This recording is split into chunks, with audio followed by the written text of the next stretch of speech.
আসসালামু আলাইকুম। সবাই কেমন আছেন?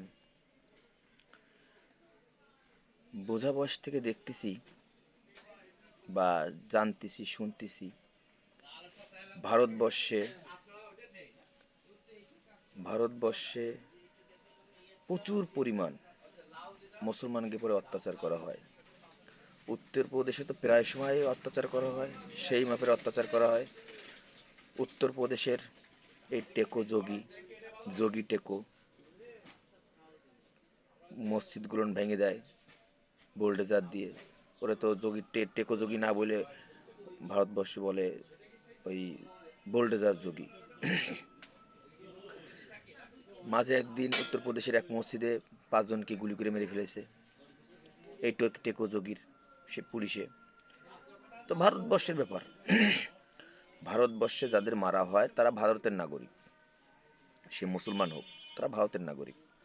কই বাংলাদেশের তো কেউ লাফায়নি, বাংলাদেশের কেউ তো লাফায়নি। এই শুভেন্দু অধিকারী, এই এমএলএ, এই চোর, এরা যে লাফাচ্ছে এই সন্ত্রাসীদের ধরার পরে। চিন্ময় একটা কমিটির সদস্য ছিল বা একটা কমিটির সভাপতি ছিল, তো ইস্কানের সভাপতি থাকছিল এক সময়, এখন তো নেই। সে সন্ত্রাসী করেছে, দেশদ্রোহী কাজ করছে, তার দেশের আইন, দেশে দেশে তার বিচার হবে। তো শুভেন্দু অধিকারী ওইখানে বসে লাফাচ্ছে, এই দিবে না ঢুকতে, ওই আসতে দেবে না। শুভেন্দু অধিকারীর কি বাপের দেশ ভারত? ভারত হলো ভারতের জনগণের দেশ। তার একটা এমএলএ বানানো হয়েছে, তা এমএলএ বানানো হয়েছে বিধায় সে ইচ্ছা মতন ভারতে বসে কথা বলবে।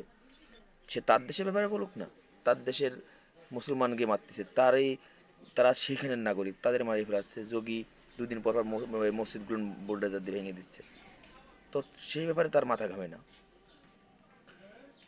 বাংলাদেশের মুসলমান কান্ট্রি, মুসলমান দেশ, কিছু হলে কয় মৌলবাদী। মৌলবাদী মানে বাংলাদেশ মুসলমান কান্ট্রি দেশ, এখানে টুপি, দায়ী টুপি থাকবে প্রতিটা মানুষের। এখানে হিন্দু মুসলমান সবাই একত্র থাকবে, হিন্দু মুসলমান একত্রে থাকবে। বাংলাদেশে যতগুলো হিন্দু আছে, মুসলমানদের সাথে খুব মিশে চলে, আর মুসলমানরা এই হিন্দুদের সাথে মিশে চলে।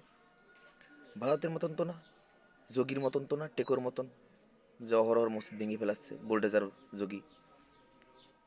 তো বাংলাদেশে কিছু একটু হলে এই শুভেন্দু অধিকারী লাভ দেয়, ফাল দেয়। বাংলাদেশের সন্ত্রাসীকে আশ্রয় দেয় এই ভারত। 5ই আগস্ট বাংলাদেশের কমসে কম 2000 লোকরে মেরে ফেলছে, অল পৃথিবী দেখেছে।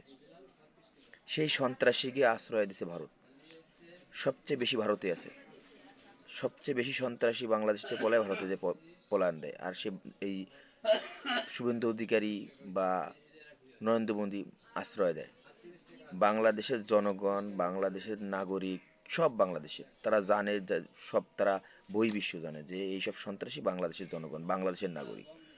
তো তারা বাংলাদেশে এত লোককে খুন করেছে, অল পৃথিবীর লোক জানে, বহির্বিশ্বের লোক জানে। তারা পলান দিছে ইন্ডিয়ায়, আর ইন্ডিয়ান সরকার রেখে দিছে, এই শুভেন্দু অধিকারী রেখে দিছে। তাহলে ওরা সন্ত্রাসী রাখছো সন্ত্রাসীকে। বাংলাদেশে হিন্দু মুসলমানকে কোনো জ্ঞানজাম নেই, কোনো ফ্যাসাদ নেই, বাংলাদেশে হিন্দু মুসলমান ভাই ভাই। কিন্তু ইন্ডিয়ায় কিন্তু হিন্দু মুসলমান ভাই ভাই না, ইন্ডিয়ায় ওরা শত্রু মনে করে, মুসলমানকে এবার খুব অত্যাচার করে। বাংলাদেশে কোনো মুসলমান হিন্দুকে উপরে অত্যাচার করে না। ওই এক চিন্ময় তো ওই আপনার ইস্কন থেকে বাদ হয়ে গেছে, মেলা আগে বহিষ্কার হয়েছে। আর চিন্ময় তো অনেক খারাপ খারাপ ব্যাক সাইড আছে, আর তার যদি ভালো কোনো সাইড থেকে আইন ব্যবস্থা নেবে। এই নিয়ে এই শুভেন্দু অধিকারীর মাথা ব্যথা কেন? শালা তোর দেশে তুই মাথা ব্যথা কর, তোর দেশে যে সন্ত্রাসী আছে তাকে কীভাবে পাঠাবি তাই সেই চিন্তা কর। শালা বাংলাদেশের সন্ত্রাসীকে তোরা আশ্রয় দিস, তোরা ওইখান থেকে জঙ্গলি বানাইস, আর ওইখান থেকে বানায় কী করিস, হাসিনার পাঁচটা গোলাম।